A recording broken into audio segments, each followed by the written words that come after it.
Hi you guys, we're back with my Crypto 101 series, and today we're going to be going over the IOTA platform and the MIOTA native currency to this platform. You guys, we live in such a futuristic world, and I'm not just talking about crypto, I'm just talking about the world in general. Let me tell you about one use case that this crypto platform is going to be for, and that is for drivers to be able to sell their data to the government, okay? So when you're driving a car and everything, you have Bluetooth and sensors and things, they're taking on information from the maps, from how many times you drive, how many times you fuel up and things like that, the things that you listen to and all these things, all this data that is saved on your car, you can literally sell that data to the government by using this crypto platform known as IOTA, okay? It deals with digital IDs, energy trading, RWAs, so many things, okay, you guys? That's why I really wanted to go over this coin, because it's so versatile and it's pretty high ranking in the crypto world. But before we get any deeper inside of this platform, I want to say,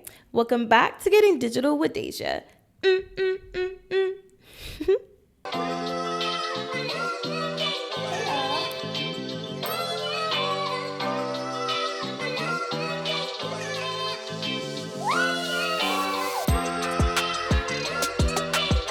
Alrighty, you guys, so let's get into the textbook definition of the utility behind this IOTA platform.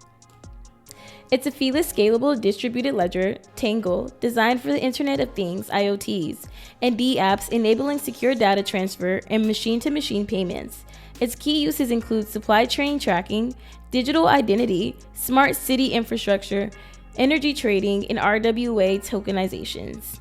Initially advertised as a blockchain ecosystem for the Internet of Things, IoT, which is generally considered to be a network of home devices communicating with centralized servers. Okay, you guys, so there was a lot of information and a lot of new terms that I haven't used on my YouTube channel yet in that definition right there. And so we're gonna break it down piece by piece, going over exactly what each part means. So in the first part of that definition, I said that this platform was designed for the Internet of Things, known as IoT. Okay, and now I'm gonna give you the textbook definition of what IoTs are.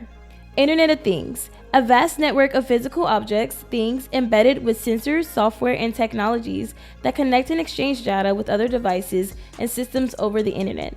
These devices range from everyday household items like smart thermostats to sophisticated industrial tools, enabling automation, remote monitoring, and enhanced data-driven efficiency. Devices use Wi-Fi, Bluetooth, or cellular networks to communicate. Objects collect and share data in real time without requiring human intervention. So one real life example of an IoT can be a smart lock. So the smart locks that you will have on like your front door or your business or something that you can control with an app on your phone, because the smart lock is connected to the internet. That's a physical thing being connected to a Bluetooth or a Wi-Fi connection to be able to have sensors embedded in it and things like that to give off information and data, okay? So the information and data is going to be to give you the right information to unlock that door or to lock that door, okay? So this crypto platform deals with those type of things. And that's literally why it's called the Internet of Things, because it's just the internet of physical things in this world being connected to Wi-Fi or Bluetooth and being able to have sensor and communicate with each other through that sensoring to be able to have things in the real world working for us, like automatic lights or Ring cameras or anything. A Ring camera is hooked up to the Wi-Fi, Bluetooth to your phone, things like that. So this is a really cool platform for those type of things. And those type of things are always going to be around. It's just going to be even more of those type of things, the Internet of Things, that are going to keep coming into this world. And I believe that investing in something like this is pretty cool. Again, not financial advice, but it's pretty cool because it's something that's only going to get better from here on. And this is one of the only platforms that actually does this, like specifically why it was created was for the Internet of Things. So one thing that I mentioned in the beginning of this video was how the IOTA platform will allow you to sell your data that it collects from your vehicles to businesses and to the government. So what I mean by that is that your car collects data like the weather, the road conditions, the GPS, the locations and things like that of your vehicle, and like basically you driving your vehicle, and it's going to use that information to sell it to the government so they can use it for their data for whatever experiments or something they're going to do with that. So it's really cool how this platform literally does the Internet of Things and then something totally just random, which is selling your data to the government and to businesses as well. It sounds crazy, but again, you do get rewarded with like charging points. So the data that you sell, you can use that money that you make off of that to pay for your charging at a charging station if you have an electrical vehicle. One really random thing that this IOTA platform can also be used for is to track and to reserve and pay for your public parking, which will make finding public parking spots a lot easier. Isn't that so random, you guys? Paying for your parking, reserving your parking for you through a crypto platform? That's pretty insane, but it's pretty cool at the same exact time.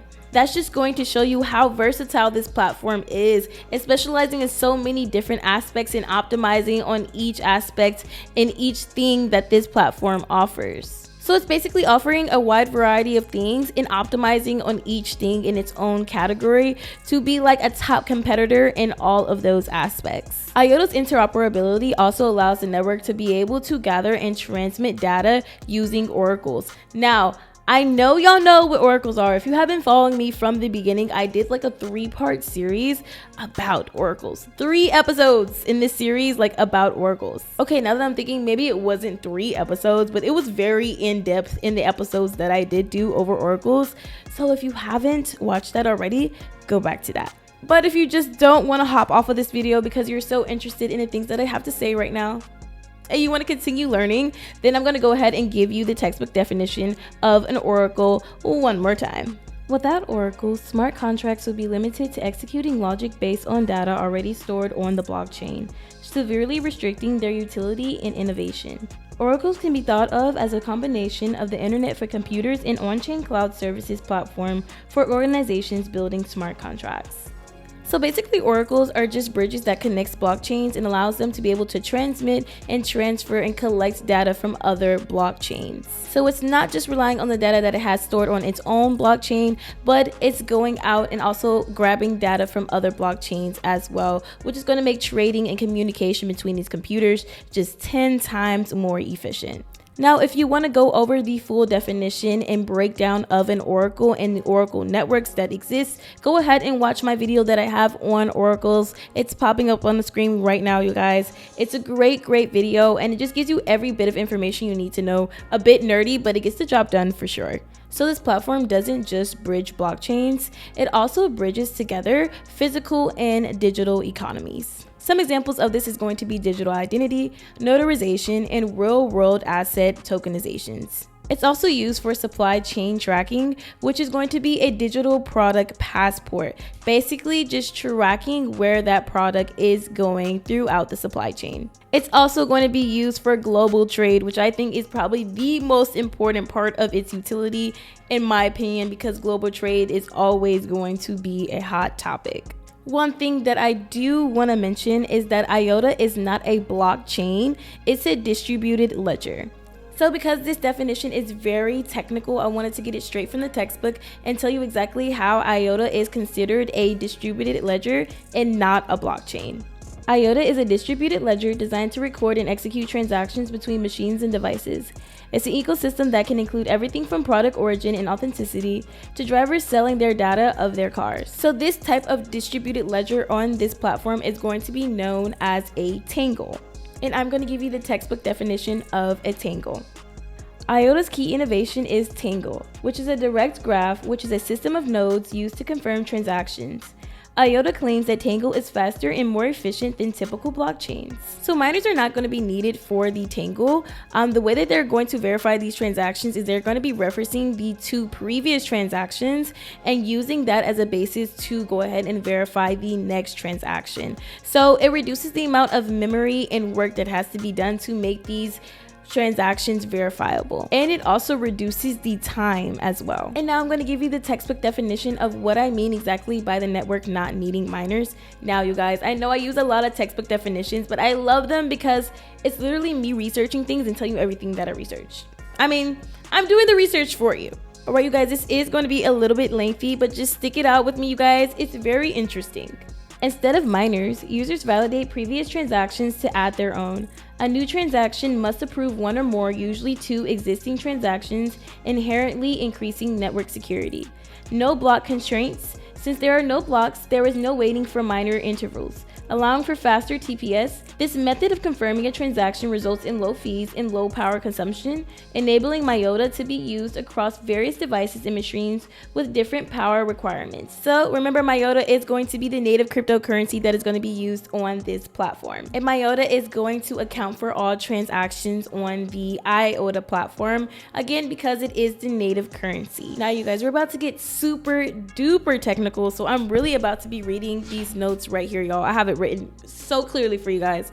I'm really about to be reading from this because it gets so technical. I want to get word for word exactly what I researched. So the IOTA system uses a tip algorithm, and I'm going to go over the textbook definition of what that means exactly. Tick selection algorithm ensures new transactions continuously link to older ones. It helps the network to reach consensus by steering honest nodes toward valid branches, making it difficult for double spending on malicious parasite chains to gain weight. So when I say weight, I mean it like this. As a transaction moves through Tangle, a transaction gathers weight. A transaction's weight increases the number of approvals.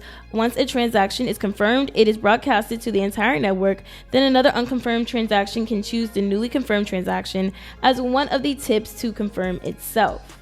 So a tip is going to be a newly issued transaction that has not yet been confirmed by the first two previous transactions. So this tip algorithm uses what they call confidence. So an example of confidence is going to be if a transaction got approved 97 times, that means it has a 97% confidence that another node in the future is going to approve that as well. As a transaction moves through the Tangle or the distributed ledger, okay, because it's not a blockchain, it's going to then accumulate weight by the amount of approvals that it has. The weight is basically going to be increasing the amount of approvals that it's going to get. So that is basically the most technical parts of this IOTA platform and the MIOTA cryptocurrency native token, okay? So all the technical stuff I just gave you, I know that was a lot of information. We're not finished yet though, you guys, okay? So the next part we're gonna go over is going to be the tokenomics of this coin. So the price of this token is going to be around 6 cents.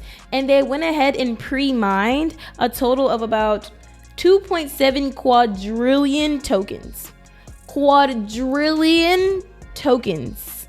So all of the tokens were sold to investors, with roughly around 5% being given to the IOTA Foundation instead of being given to the founders. And they distributed these tokens during the 2015 crowd scale. So pause, crowd scale is another definition I have never used on my YouTube channel. So I'm going to give you the textbook definition of that as well.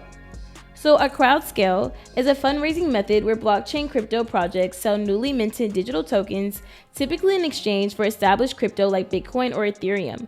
Acts as a mechanism for startups to raise capital for development, marketing, and operations. And holders of this MIOTA token also have direct votes in the IOTA protocol. So any developments or changes that are happening with that, they have a way to vote on that as well. So serving as a bit of the governance of the network. So guys, that wraps up the IOTA platform and the MIOTA cryptocurrency for today.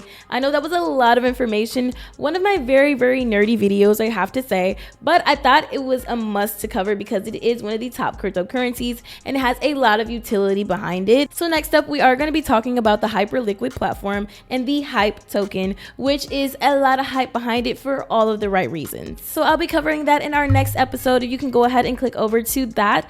But before I leave you on this episode, I wanted to remind you that pretty girls can do crypto too.